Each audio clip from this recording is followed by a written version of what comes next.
السلام علیکم۔ آج ہم دریچہ اردو کا 5واں دریچہ اور اس کا سبق حضرت سلیمان علیہ السلام پڑھیں گے۔ اللہ تعالیٰ نے بے شمار پیغمبر تقریباً 1,24,000 پیغمبر جو ہیں وہ اس دنیا میں بھیجے ہیں۔ انہی میں سے جو ہے ایک حضرت سلیمان علیہ السلام ہیں، تو ان کے بارے میں آج ہم پڑھیں گے۔ حضرت سلیمان علیہ السلام کے والد بھی ایک پیغمبر تھے۔ ان کا نام حضرت داؤد علیہ السلام تھا۔ ان کی والدہ کا نام بطشہ تھا۔ قرآن کریم میں ان کا ذکر 16 مرتبہ آیا۔ حضرت داؤد علیہ السلام کو حضرت سلیمان علیہ السلام پر بہت بھروسہ یعنی کہ اعتماد تھا۔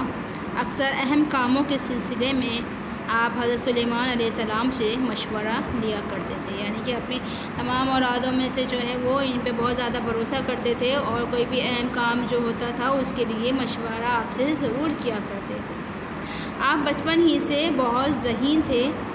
حضرت سلیمان علیہ السلام جب بڑے ہوئے تو اللہ تعالیٰ نے انہیں نہ صرف نبوت عطا کی بلکہ ایک عظیم الشان سلطنت کی، بادشاہت اور علم و حکمت کی دولت بھی عطا کی۔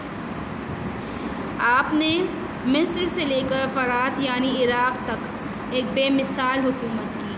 بے مثال ایسی چیز جس کی کوئی مثال نہ ملتی ہو، جو سب سے عظیم الشان سلطنت ملی ہے وہ ان کو ملی ہے۔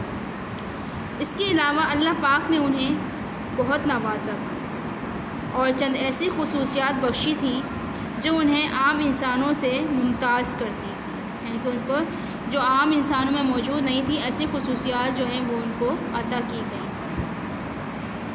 یعنی اللہ نے کچھ خاص انعامات جو ہیں وہ انہیں عطا کیے تھے۔ اب وہ انعامات کیا ہیں، ان کی اضافی خصوصیات کیا ہیں؟ کہ حضرت سلیمان علیہ السلام کی اضافی خصوصیات: حضرت سلیمان علیہ السلام انسانوں کے علاوہ جنات، چرند، پرند، تمام حیوانات اور حشرات الارض کی بولیاں سمجھتے تھے، یعنی کہ جو اتنے بھی پرندے وغیرہ ہیں، تمام جانوروں کی، اور حشرات الارض کہتے ہیں کیڑے مکوڑوں کی، ان تک کی جو ہے وہ بولیاں سمجھتے تھے انسانوں کے ساتھ ساتھ۔ درخت، پتھر آپ علیہ السلام کے حکم کے تابع تھے، سب آپ کی اطاعت کرتے تھے۔ اطاعت کہتے ہیں فرما برداری کو، تابع کہتے ہیں حکم ماننے والے کو۔ جو یہ درخت اور پتھر بھی جو ہے وہ آپ کا حکم مانا کرتے تھے، آپ کی فرما برداری کیا کرتے تھے۔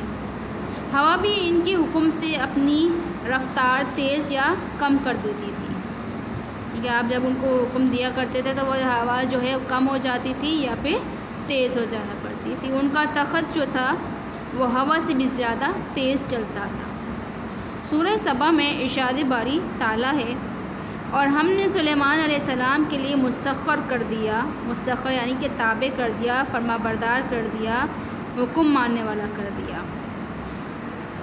صبح کو 1 مہینے کی مسافت طے کراتی، کہ صبح جو ہے وہ 1 مہینے کی جو ہے سفر طے کرتے تھے، اور شام کو 1 مہینے کی مسافت، یعنی کہ جو عام انسان 1 مہینے میں سفر طے کیا کرتا تھا، وہ آپ علیہ السلام جو ہے وہ صبح کے ٹائم پہ 1 مہینے کا سفر جو ہے صبح کے ٹائم پہ کر لیا کرتے تھے، اور اتنا ہی سفر جو ہے وہ ایک شام کے ٹائم پہ کر لیا کرتے تھے۔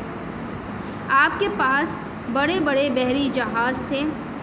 بحری جہاز یعنی کہ سمندروں میں چلنے والے، بحر کہتے ہیں سمندر کو، سمندر میں چلنے والے بڑے بڑے جہاز تھے، جن میں سونا، چاندی، مویشی اور دیگر قیمتی سامان موجود تھا۔ آپ جنات کو حکم دے کر ان سے کام کروا لیتے تھے۔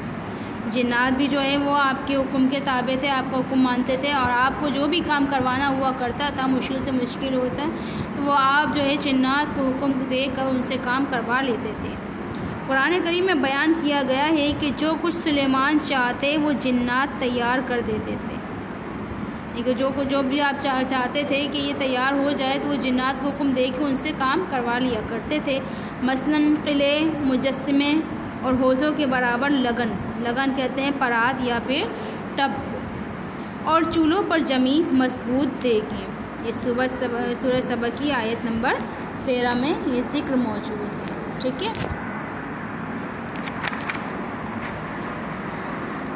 حضرت سلیمان علیہ السلام نے مسجد اقصیٰ کی دوبارہ تعمیر شروع کرائی تو جنات نے دور دور سے نایاب اور قیمتی پتھر لا کے دیے، نایاب ایسے جو بہت انمول ہوتے ہیں، جو جلدی سے ملنا ممکن نہیں ہوتا، اور قیمتی پتھر لا کر دیے۔ اس مسجد کی تعمیر میں جنات کی بہت مدد شامل تھی۔ ان تمام خصوصیات کے علاوہ بھی اللہ نے ان کو اور بہت سی خوبیوں سے نوازا تھا۔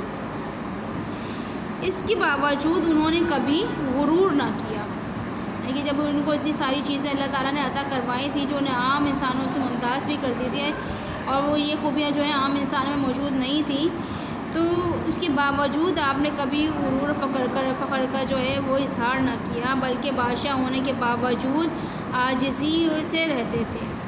وہ کسی سے زیادتی یعنی کہ ظلم کرنا پسند نہ کرتے، بلکہ ہر وقت اللہ کے فضل کا، اس کے کرم، اس کی مہربانی کا شکر ادا کرتے رہتے تھے۔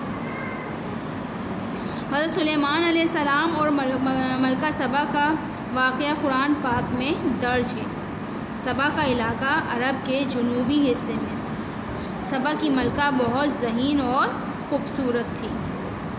وہ اور اس کی قوم سورج کی پرستش یعنی کہ اس کی پوجا، اس کی عبادت کرتی تھی۔ حضرت سلیمان علیہ السلام نے ملکہ سبا کو اسلام کی دعوت کا خط لکھا کہ آپ جو ہیں وہ مسلمان ہو جائیں اور جو ہے سورج کی پرستش کو چھوڑ دیں۔ اس نے جب جنوں، ہواؤں اور حیوانوں پر آپ کی حکومت دیکھی تو حیران رہ گئی اور اسلام قبول کر لیا۔ پیارے بچوں، آپ نے دیکھا حضرت سلیمان علیہ السلام کو اللہ نے کتنی خصوصیات عطا کر رکھی تھی، یہ خوبیاں عطا کر رکھی تھی۔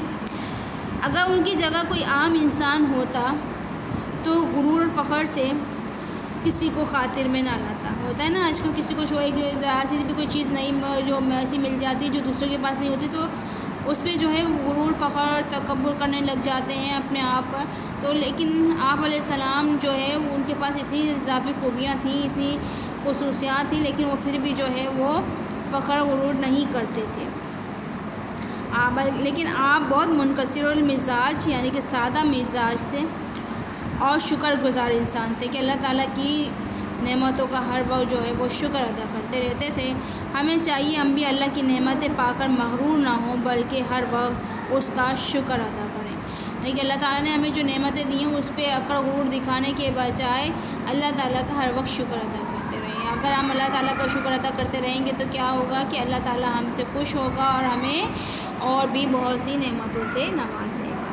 اگر ہم غرور اور تکبر کریں گے تو اللہ تعالیٰ ہم سے وہ ساری چیزیں چھین لے گا، اگر ہم ناشکری کریں گے تو۔ ٹھیک ہے، امید ہے کہ آپ کو یہ سبق جو ہے وہ اچھی طریقے سے سمجھ میں آ گیا ہوگا، اور جو ہے آپ اس کو دوبارہ سے اچھی طریقے سے اس کو گھر پہ پڑھیں گے۔ ٹھیک ہے، اللہ حافظ۔